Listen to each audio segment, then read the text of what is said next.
네, 안녕하세요. 김우탁 노무사입니다. 자, 이번에는 이제 3월 들어가지고요.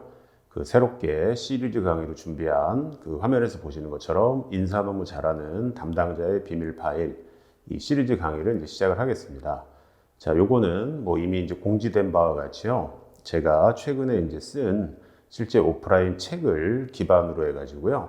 진행되는 강의고 앞으로 이제 140개 주제에 대해서 몇 달 동안 순차적으로 진행을 할 예정이에요. 그래서 오늘이 이제 드디어 이제 첫 강의거든요. 그래서 일러두기를 이제 간단하게 말씀드리면요. 요 강의는 제가 이제 3월 1일자로 출간된 인사 너무 잘하는 담당자의 비밀 파일을 기반으로 진행이 되고요. 교환은 책과 똑같이 140개 주제로 구성이 되어 있고요. 근데 책은 1번부터 140번까지 쭉 이렇게 제가 편별로 작성을 했는데 일단 그것과 무관하게 실무적으로 좀 많이 물어보시는 순서 그리고 뭐 시류를 어떤 타는 주제가 있다라고 하게 되면은 거기에 맞춰서 제가 좀 순서를 바꿔가지고 재조정을 했습니다. 그리고 이게 책이 한 350페이지 정도 되는데요. 그걸 교환에 다 실을 수는 없기 때문에 본문 내용의 일부를 제가 소개를 하고 관련 내용을요, 실무상으로 겪은 거를 허심탄회하게 좀 얘기하는 그런 강의로 진행을 하고자 합니다.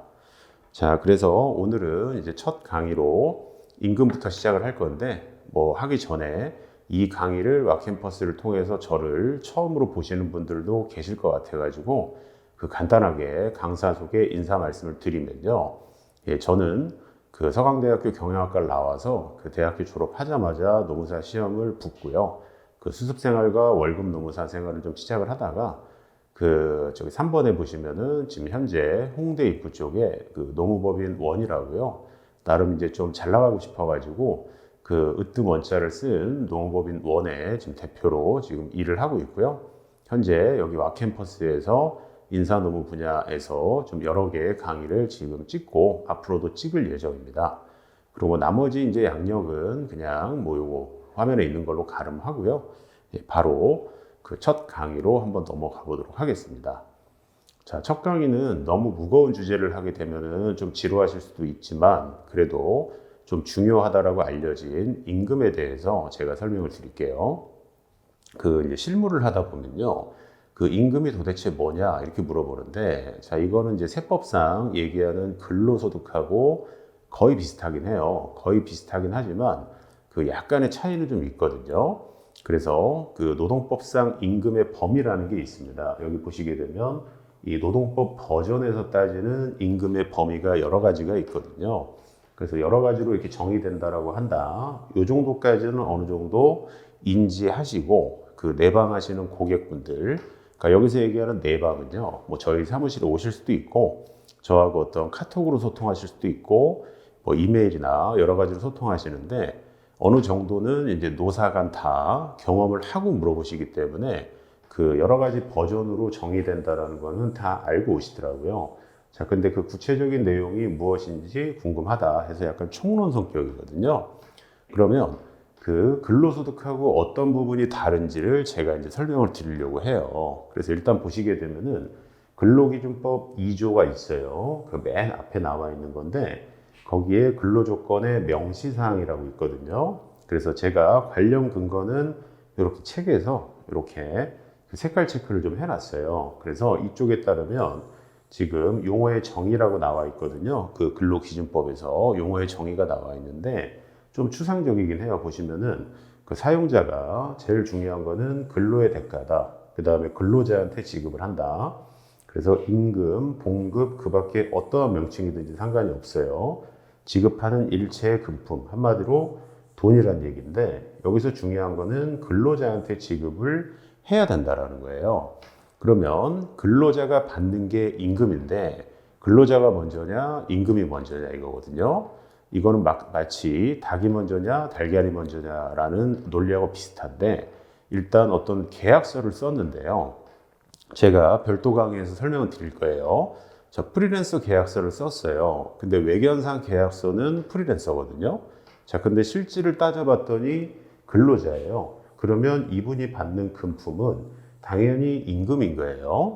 그리고 또 반대로 임금을 받기로 하고 들어갔어요. 그래서 4대 보험 가입도 하고 뭐 연차 수당, 퇴직금에 대해서 적용한다. 그러면 자연적으로 또 근로자가 되는 약간 상호 보완적인 관계가 있는데 실무적으로는 이게 약간 순환문법처럼 돌아가요. 그래서 제가 그 초반에는 개념을 잡기 위해서 요 임금을 먼저 말씀드리고 또 근로자성에 대해서도 말씀을 드릴 거거든요.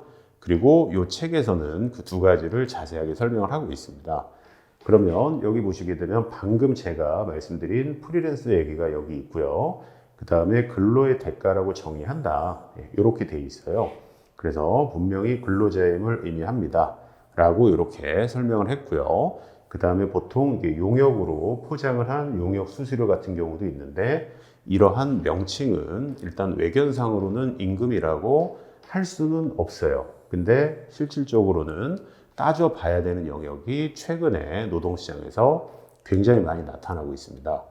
자, 그래서 총론 성격으로 이렇게 말씀을 드리고요. 그 교재 본문을 제가 이렇게 실어왔는데 일단 여기서 제가 강조드리고자 하는 거는 자, 실무적으로요. 학술적으로가 아니라 실무적으로 임금은 많이 들어보셨을 통상임금이 있고 평균임금이 있고 기타 금품으로 이렇게 구분이 되거든요. 자, 일단은 법학에서 얘기하는 임금의 범위는 여기까지예요.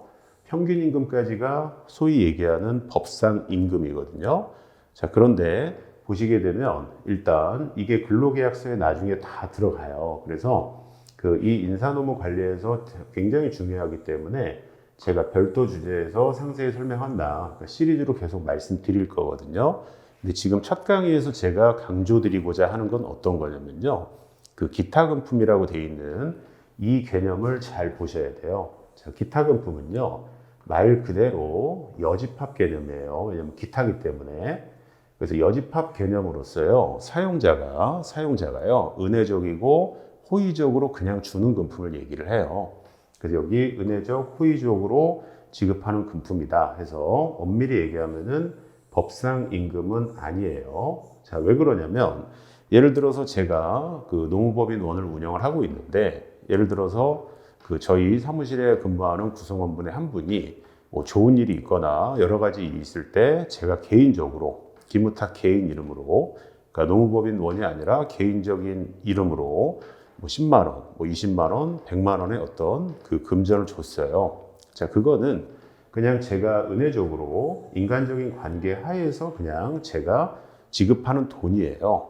그게 설령 세법 쪽에서 근로소득으로 원천 징수가 된다 하더라도 그거는 그 제가 개인적으로 주지만 계정 자체가 법인에서 나갔다 그러면 그 법인에 대한 어떤 경비 처리를 해야 되고 그분에 대해서 입금받은 거에 대해서 소위 얘기하는 세무 처리를 해야 되기 때문에 그쪽에서 근로소득으로 원천 징수를 한다 하더라도요. 임금적인 성격에서는 은혜적, 호의적으로 나간 거는 임금으로 보질 않아요. 그래서 제일 많이 물어보시는 게 어떤 거냐면요. 여기 보시게 되면 자, 독자들은 굉장히 의아하게 생각하실 수 있지만 자, 우리가 알고 있는 경영성과급이라는 게 있어요. 이게 보통 뭐 이제 기업들에서 이제 뭐 프로핏 쉐어링해서 PI나 PS나 PI라고 불리우는 그 경영 성과급인데 이 정확하게는요. 좀 더 정확하게는 여기에 집단 경영 성과급이라고 그래 가지고 그 전체 직원에 대해서 다 지급하는 임금이 있어요. 자, 이게 보통 뭐 성과급 대잔치 해 가지고 언론에 막 나오잖아요. 자, 그거는 당연히 과세가 됩니다. 과세가 되기 때문에 1,000만 원, 2,000만 원 이렇게 받으면요. 세금이 400, 500씩 이렇게 원천 징수가 돼요. 그거를 세법상 근로소득으로 간다. 이렇게 보는 건데 그러면 4대 보험도 당연히 부과가 되겠죠. 하지만 근로기준법상 임금으로 보진 않아요. 그럼 조금 이상하게 생각이 들잖아요. 근데 그거에 대해서 왜 임금으로 보지 않냐 이렇게 되느냐면요. 일단 근거 행정 해석은 제가 여기다가 이렇게 넣어놨는데요. 자, 이거에 대해서는 고용노동부도 그렇고 법원에서도 마찬가지로요.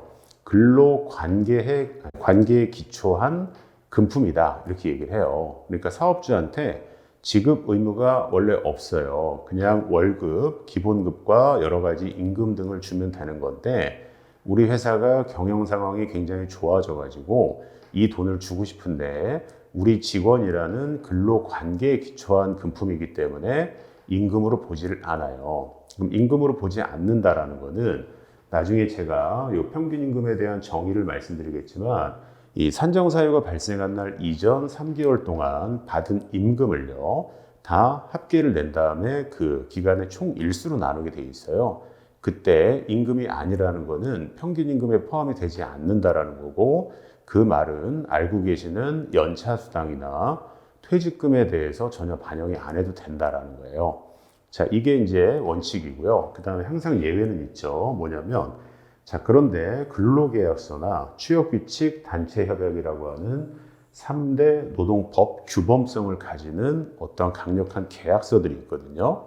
자, 여기에서 지급 여부, 그 다음에 지급률, 지급 시기를 확실하게 결정을 했다라고 하게 되면요, 멋있는 말로 우리 회사에서는 이미 형성된 규범, 법과 같은 거기 때문에 임금성을 인정할 수가 있어요. 그래서 실무적으로 제일 많이 물어보시는 게 그 개별 성과급, 그 다음에 팀 성과급, 이거를 부정기적으로 지급했다는 이유로 평균 임금에서 빼는 경우가 있어요. 자, 제가 지금 말씀드리는 거는 거듭 강조드리지만 집단 성과급이에요. 이건 전체 사원을 대상으로 하는 거기 때문에 개별, 팀이라고 하는 약간의 이렇게 그룹핑이 된 집단에 대한 성과급은 임금으로 다 봅니다. 왜냐하면 개별 성과급에 대한 기준은 당연히 있을 거고요. 팀 성과급도 있을 거예요. 다만 단기 순이익이 개선이 돼서 드리겠습니다 라고 하는 거는 이 지급 여부나 이것도 퀘스천 마크고 지급률도 퀘스천 마크이기 때문에 이럴 경우에는 임금으로 보지 않는 거거든요.